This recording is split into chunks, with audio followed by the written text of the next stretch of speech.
narcisismo, ele tem 3 níveis, né? Nível 1, 2 e 3.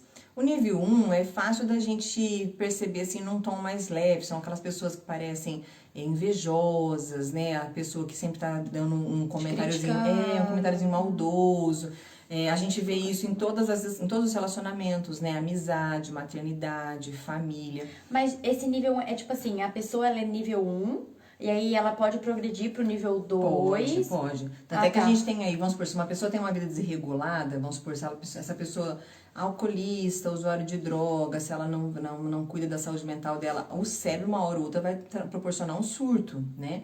E esse surto pode ser um surto de agressividade, pode ser um surto de violência, pode ser N coisas, né? Alguma coisa que ela não vai. E pode ir indo, porque na verdade, como ele é muito vaidoso, né? Então ele vai massageando aquele ego ali. Só que o caso do Guilherme de Pádua, Susana von Richthofen, Irmãos Cravinhos, N pessoas aí que a gente fala, né? Desse narcisismo mais amplificado. A gente fala que tá no nível 3, que é o nível patológico mesmo. As pessoas mais têm medo dessa coisa, fala de narcisista e de psicopata, parece que essa coisa só do assassino, né? Truculento. E não é, tanto é que a gente tem na família, e isso é um assunto que também é muito difícil as pessoas entenderem, que a gente fala na terapia, que quando você tá dentro de uma família que é muito tóxica, você precisa se afastar dessa família. E socialmente, o que nos vendem? Que família é amor, é segurança, é alicerce, que família tudo suporta, né? Que é o lugar que você pode voltar, é de acolhimento. E às vezes a gente volta e se retraumatiza, nutre os traumas, nutre os problemas. Então a gente tem que pensar muito bem nessa questão do quanto realmente é romantizado uma situação, porque senão a gente acaba ficando aonde a gente adoeceu. E a gente fala que não existe cura aonde a gente adoeceu. Pra gente se curar, a gente precisa sair para interromper aquele processo. Isso aí é complicado. Porque precisa você desconstruir todo um padrão de pensamento, né? Cultural, social, de que a família nunca vai te fazer mal. Então, desconstruir essa coisa de que o amor é pesado.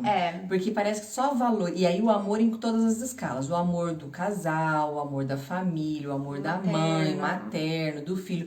Porque é aquela coisa assim, amor é sofrimento. O amor tudo suporta. Isso é mentira, né? O amor, se ele não nutrido, ele vai adoecer, ele não morre, ele se transforma em raiva, rancor, ranço, né? Vários sentimentos ali, mas ele se transforma em alguma outra coisa. E dentro dessa família patológica, a gente tem as mães narcísicas, né? E a mulher, apesar da incidência ser menor da mulher, existem mães que competem com as filhas, né? A gente vê isso muito mais entre filhas, assim, muitas vezes. Sim. São mães que, com os filhos, às vezes elas vão judiar das noras, né? Então, assim, vão disputar, vão sempre denegrir aquela mulher. São mulheres que são muito vaidosas, egocêntricas, geralmente elas não se responsabilizam, então, nossa, é sempre o outro que não a compreendeu. É sempre, no caso, o filho ou a filha que é culpado pelo sofrimento dela. E muitas vezes, quando isso é projetado no filho, esse filho, a casa fica insuportável, porque aí essa mãe faz de tudo, e aí eu lembro do drama, que eu falei que tá muito característico, né? Então, nossa, o que eu faço? Eu faço tudo por vocês e vocês não retribuem, eu só amo vocês e é isso que eu ganho, vocês vão me matar de desgosto, É como né? se o relacionamento fosse uma moeda de troca, né? Sempre, é bem isso. Eu faço isso pra você fazer pra mim. Isso, e qual que é o objetivo maior? Lembra, o narcisista quer ser o centro, então ela quer todo mundo em torno dela. Se essas pessoas saem, vão ser felizes, vão trabalhar, vão estudar fora, vão casar, se relacionar, isso cutuca a fragilidade egóica dela, né? E aí ela cerceia. Isso é muito nítido também, acho que é a partir assim da fase da adolescência, porque daí o adolescente, né, a criança no caso, ela sai já não consegue mais ver a mãe como aquela figura, uau, a minha mãe, né? Meu Deus, ela é incrível e tudo mais. Não, porque daí ela já começa a direcionar aquela libido dela pra interação social, né? Pra conhecer as pessoas, pra experimentar a vida, porque ele começa a ver que existe uma vida fora de casa. E aí, gente, a Isa tá falando libido, mas no sentido psicanalítico do negócio. Vamos explicar. Automático. Na psicanálise, a libido não está envolvida com essa questão exclusiva de sexualidade. Tá? É literalmente a energia pulsante da vida. Ai, ficou bonito isso, né? Ficou, né? Não sei repetir depois. Mas é mais ou menos isso, É tá? onde a gente projeta a nossa energia, né, Isso. no mundo, tanto pra gente mesmo. Então, teoricamente, é o tesão pela vida mesmo, né? Seria isso, mas não de forma sexualizada, né? E aí, libido sexualizada é libido mesmo, de sexo aí, né? De desejo. E aí, isso tem muito a ver porque, muitas vezes, se você nasce se você é fruto, né, dessa relação mais narcísica da mãe ou do pai, você vai ser uma criança ou um adolescente que vai ter muita dificuldade de desenvolver a autoestima, né? Porque, lembra, na infância que isso se constitui. E aí, automaticamente, fica muito difícil. Você cresce. E aí, eu sempre falo isso na Mindfulness, né? Quando você é negligenciado, as suas emoções são negligenciadas na infância, você cresce um adulto que duvida do que você sente, né? Então, a criança sempre tem na mãe e no pai aquela coisa do, não, meu pai e minha mãe tá dizendo, então eu preciso fazer o que eles estão querendo dizer. Se o que a mãe e o pai tá orientando é baseado no ego, baseado numa situação egoísta, egocêntrica, aquela criança vai ser sempre levada a fazer o que agrada aos pais e não o que leva ela a ser feliz. E aí acaba vindo uma confusão, porque a pessoa, no caso, cresce e tem uma dificuldade de saber o que ela gosta, o que ela quer, de ter esse discernimento do que é ela e o que é do outro, o que eu quero e o que o outro quer. E aí acaba confundindo isso, e aí sempre tem aquela voz do superego, né? Lá da mãe, do pai narcísicos, falando, ó, isso pode, isso não pode, isso pode, isso pode. E aí acaba negligenciando mesmo o que ele mesmo sente. Daí vai projetar isso em relacionamentos, no próprio corpo, no vai deixar muito dos próprios focos e objetivos de serem alcançados, porque vai querer sempre agradar esse pai, essa mãe ali, no caso a mãe. Então, entender sobre essa questão é muito importante para fazer porque a gente sempre fala, independente dos traumas que a gente teve na infância, se você não nasceu num lar saudável, você pode ser o início da vida saudável, né, da sua saúde mental saudável a partir do momento que você interrompe esse ciclo. Quando a gente fala de relacionamento, de narcisista, que a gente falou na outra livezinha, a orientação foi rompa, né, rompa total. Para de seguir na rede social, não cai naquele conto de mas só mais uma vez, me dá uma chance, eu vou mudar, agora eu te amo, eu vou me matar, agora vai ser pra sempre, né? Eu tava confuso. Não cai nessa, é totalmente zero mesmo você poder se curar, senão você não consegue sair dessa relação, já, né? Família, outros 500, bem isso. Dificulta muito mais ainda, porque você precisa ter esse equilíbrio para conquistar um espaço dentro dessa família. Tudo bem que você pode se afastar também, né? Eu já tive pacientes que realmente, olha, vou embora, corto o laço, não. Só que é muito duro isso também, né? Porque muitas vezes, dentro daquele grau patológico lá, pode ser que tenham coisas que não é sobre a sua família, é sobre como é importante para você dentro dessa família. Então a gente precisa amadurecer essas questões no paciente. Começar a entender que você não precisa carregar todo mundo nas suas costas, que você não precisa maternar todo mundo, que você não é responsável em ter que ficar justificando tua felicidade. Que você não precisa concordar sempre com todo mundo, que você tem uma opinião diferente, é isso. Bancar isso, né? Só que a gente fala isso na terapia e estrutura o paciente de uma forma que isso não vire uma guerra mundial, né? Porque você imagina, você vai falar não pra uma pessoa narcisista, ela vai te metralhar. Exatamente, ainda mais se for sua mãe e seu pai, né? E aí, geralmente, tem as barganhas de controle, né? Dinheiro. Então, essa casa é minha, você tem que fazer tudo que eu quero, tira o cartão, tira isso. Então, enquanto você estiver sob o meu teto. São frases bem clássicas, né? E que a gente precisa parar de entender que não, isso não é normal, né? Isso é prejudicial, porque a gente precisa entender que o amor, ele quer fazer com que o outro exista.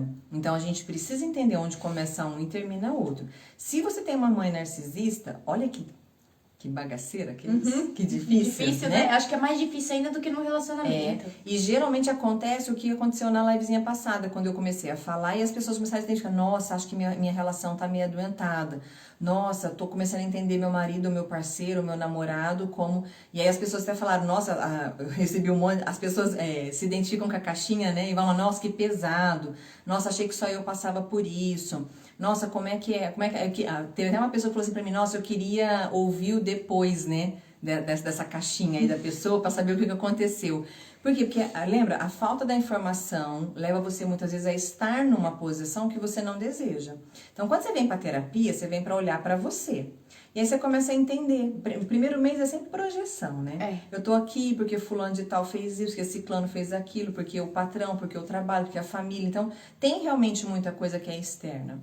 E aí a gente vai assentando isso e vai fazendo, tá, mas quem é você dentro desses contextos, né? Qual é a sua responsabilidade nessa relação? É isso. E aí a gente o paciente ele vai começando a nomear essas emoções e ele começa a identificar as padronagens. E nisso a gente vê patologias na família.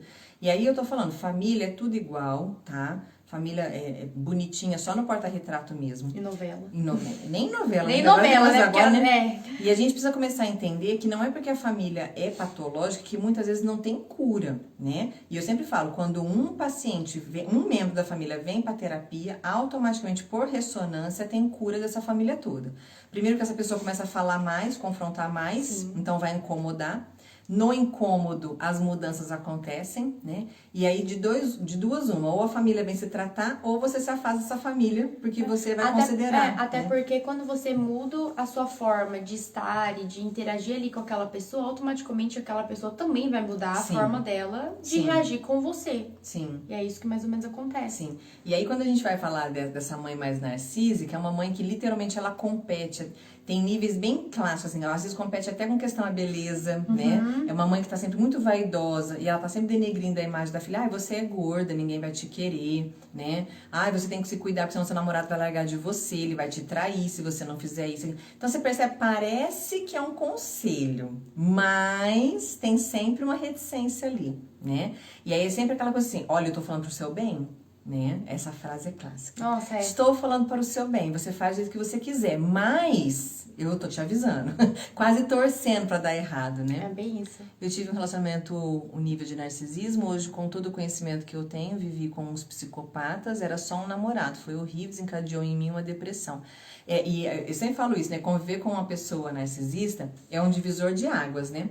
A gente tem essa fase, primeiro, fechada pra tudo, desconfiança do mundo total, você se fecha, mas você não quer que ninguém entre, porque a pessoa, ela destrói em tantos níveis a tua vida, que cria realmente uma defesa. Aí você tem que vir pra terapia, pra você entender que aquilo não... Eu falei hoje isso, postei um reelzinho, um reels que eu gosto muito, que fala justamente sobre isso, né? Depois que você atravessa algumas coisas, você começa a entender que isso é o que é seu e o que é do outro. E aí você descobre que aquilo que você tinha não era amor, era patológico. E aí, pra você reaprender a se amar e amar o outro, é um processo, né? Porque primeiro você também tem que reconstruir o que é esse amor pra você, né? O que você quer, como que você quer se ver, que pessoa que você quer do seu lado. Sim. E aí percebendo que quem tá ali do seu lado realmente não é o que você precisa, não tá suprindo o que você quer e não te devolve o mínimo que você merece. Lembra do documentário do cara do Tinder lá? Como é que chamava aquele? Era o cara do Tinder? Ele era esse narcisista, e você percebe? Aí uma moça falou assim pra mim, ai, assisti aquilo lá, que coisa babá, como que aquele monte de mulher bem sucedida, mulher cai na conversa do cara. Gente, aí que tá a questão, né? É muito legal você falar sem você vivenciar aquilo, né? Porque o cara era extremamente sedutor, ele falava o que ele queria. Sim, mulheres bem estruturadas financeiramente, independente das coisas, podem sim ser levadas a se confundir com o amor, porque... E aí vem outra coisa da psicanálise.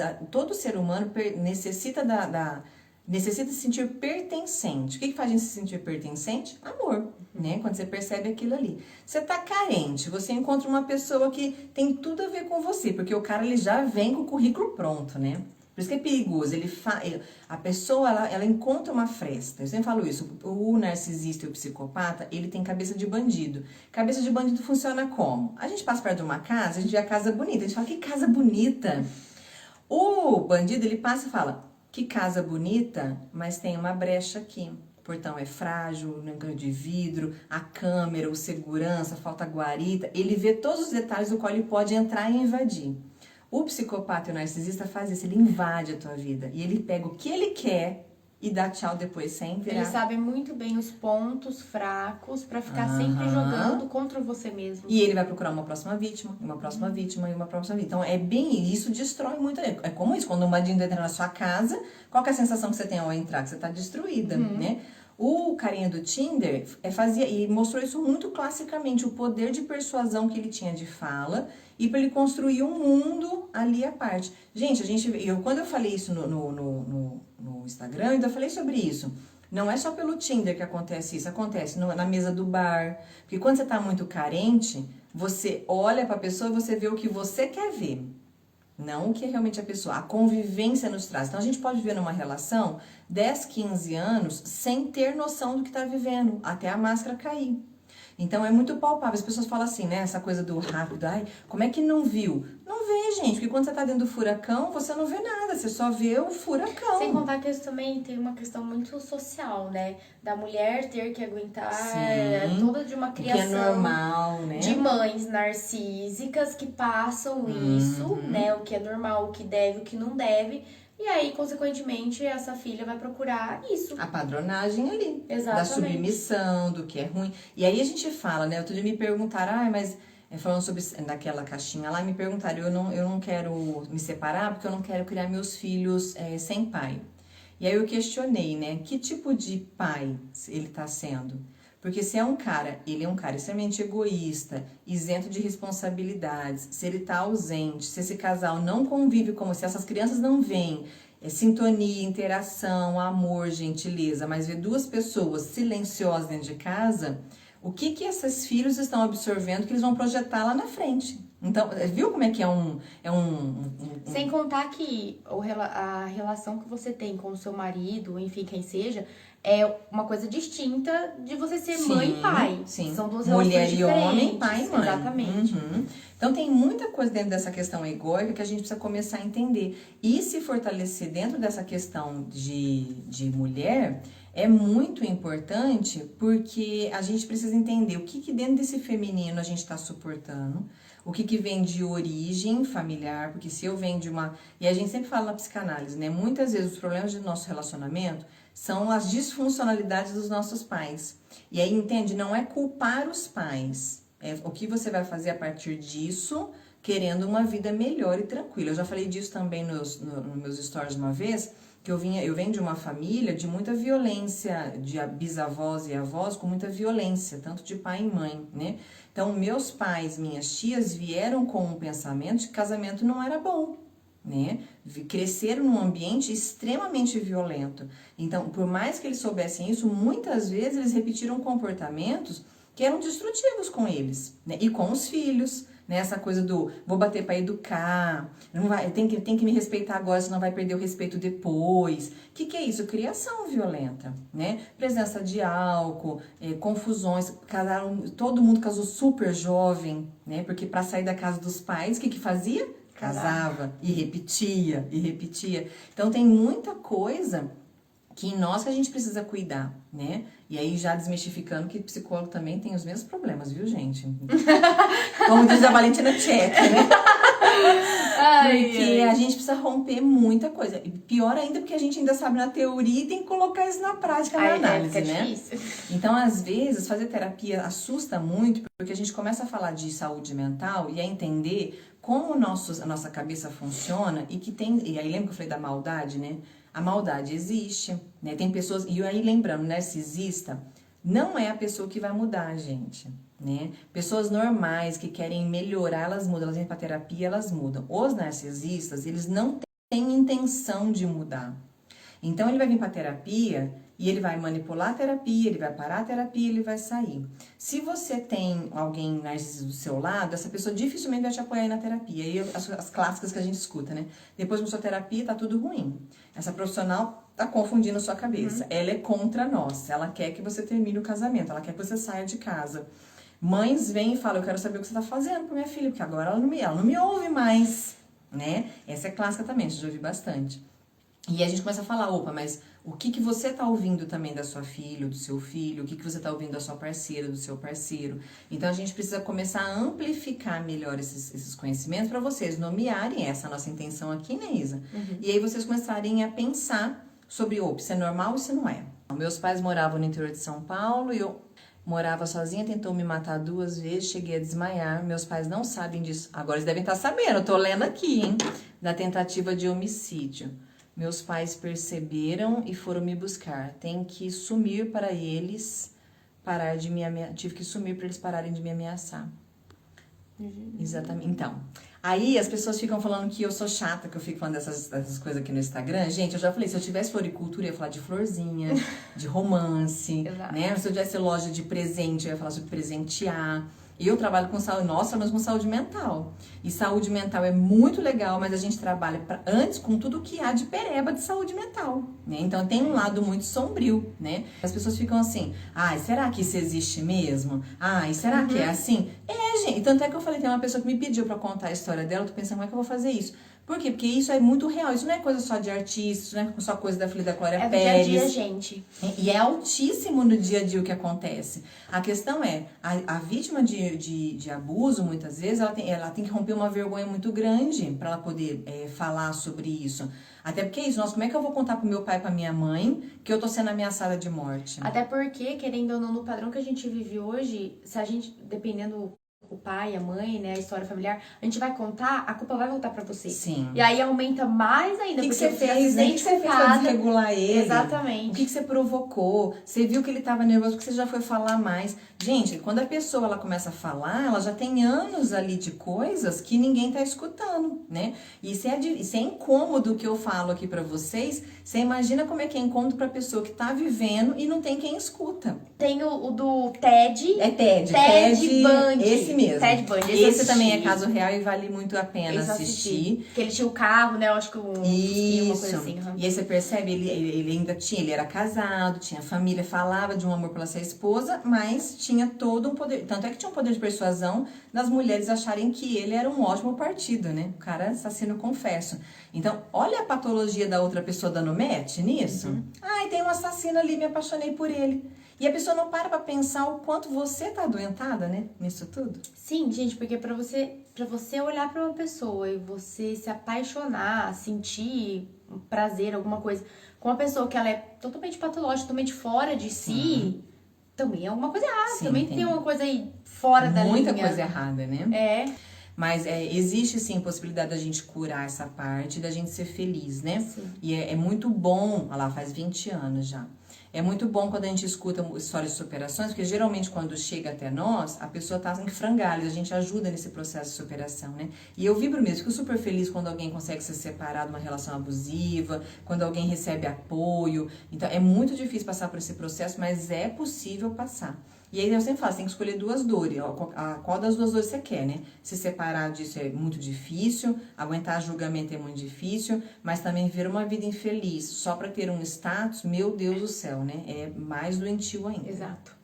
Vou abrir caixinha de mensagens aqui, de perguntas. Podem mandar pergunta, depoimento, história, causa, dúvidas, o que vocês quiserem. E vou falar pra Ju fazer um post de uma lista de dicas de documentários e filmes. A próxima live vai ser sobre o livro Mulheres que Amam Demais. Adoro! Até que enfim, alguma coisa que eu já... Eu já separei, eu até trouxe o livro aqui dentro do consultório que eu quero falar, mas eu falei que eu ia falar sozinha, eu vou falar com a Isa. Ótimo. Vou postar a capa desse livro depois. Esse livro é um livro de cabeceira para todas as mulheres. Falo pra todas as minhas pacientes. Esse ano acho que umas 30 mulheres compraram esse livro. Ela que me falou pra eu comprar, viu, gente? Pra quem não sabe, eu também sou paciente. Isso, aí tu também tá curando aí, né, Isa? Essas coisas todas. Porque é bem isso, o livro das Mulheres que Amam Demais fala sobre codependência emocional, tem casos de mulheres reais ali. E querendo ou não liga com narcisismo, então... Tudo, não, ali é clássico, né, a situação. Então nós vamos falar sobre esse livro, tá? Eu vou postar até a foto dele depois, e uns trechos essa semana. Vou ver se eu consigo falar mais dele essa semana. Eu fiz, no início do meu Instagram, eu fiz uns posts, com umas frases de lá. Isso, e aí a gente fala sobre eles, ok? Eu falo dos homens que são os bulhas da vida aí, né? Os capirotos da vida. Mas existem os bons, né? Existe. Tem um lá, eu sempre falo isso, lembra daquela estatística? 6%, 4%. 4% tem 96% da população ainda que tem sanidade. Tem outros problemas. E sem contar que quando você muda a sua percepção, o seu tipo de relacionamento que você quer buscar, a sua visão, a sua imposição no mundo, consequentemente você vai começar a não aceitar qualquer coisa que vem pra você. Sim. Você vai saber reconhecer uma pessoa que tá do seu nível, que merece ali estar com você, ali. Ou não. E que agrega, né? Que não subtrai somente isso, né? Então que bom, tá vendo? Depois de 20 anos, aí vale a pena. A Adrix falou, estou passando por isso com a minha irmã. mesmo Com a minha mãe. com a minha mãe, mesmo ela estando em outro estado, ela ainda mexe com a família toda. Mudar de estado foi pouca distância, né? Aí, o que eu vou te falar? Se não tiver em terapia, procure terapia pra, cortar o cordão umbilical, se fortalecer e aí poder ter uns embates mais de tete a tete mais produtivos aí, porque isso também é possível. Se quiser, manda lá no direct que a gente conversa um pouquinho. E que você leve isso com... lide com isso com um pouco mais de leveza, né? Porque dá certo. Quando a gente sabe o que a gente quer, quando a gente sabe onde a gente tá, a gente Quem é consegue você? se impor de uma maneira respeitosa, sem ferir o espaço do outro, mas você também consegue não fazer com que o outro invada o seu espaço. Né? Eu sempre falo, o mais importante é você conseguir se posicionar sem gerar guerra, né? Então tem momentos que você precisa ser mais impositiva, tem momentos que você precisa ser mais dramática e sair de cena mesmo, e tem momentos que dá pra gente poder ali, né, que é o que a gente quer, né, ser flexível e ainda descobrir bem lá no fundo alguma coisa que vale a pena, porque às vezes é isso, às vezes tem uma única coisa que vai valer a pena, tá? E tem que atender agora, então bora beber um café e começar, É isso, tá? gente. Beijo. Tchauzinho.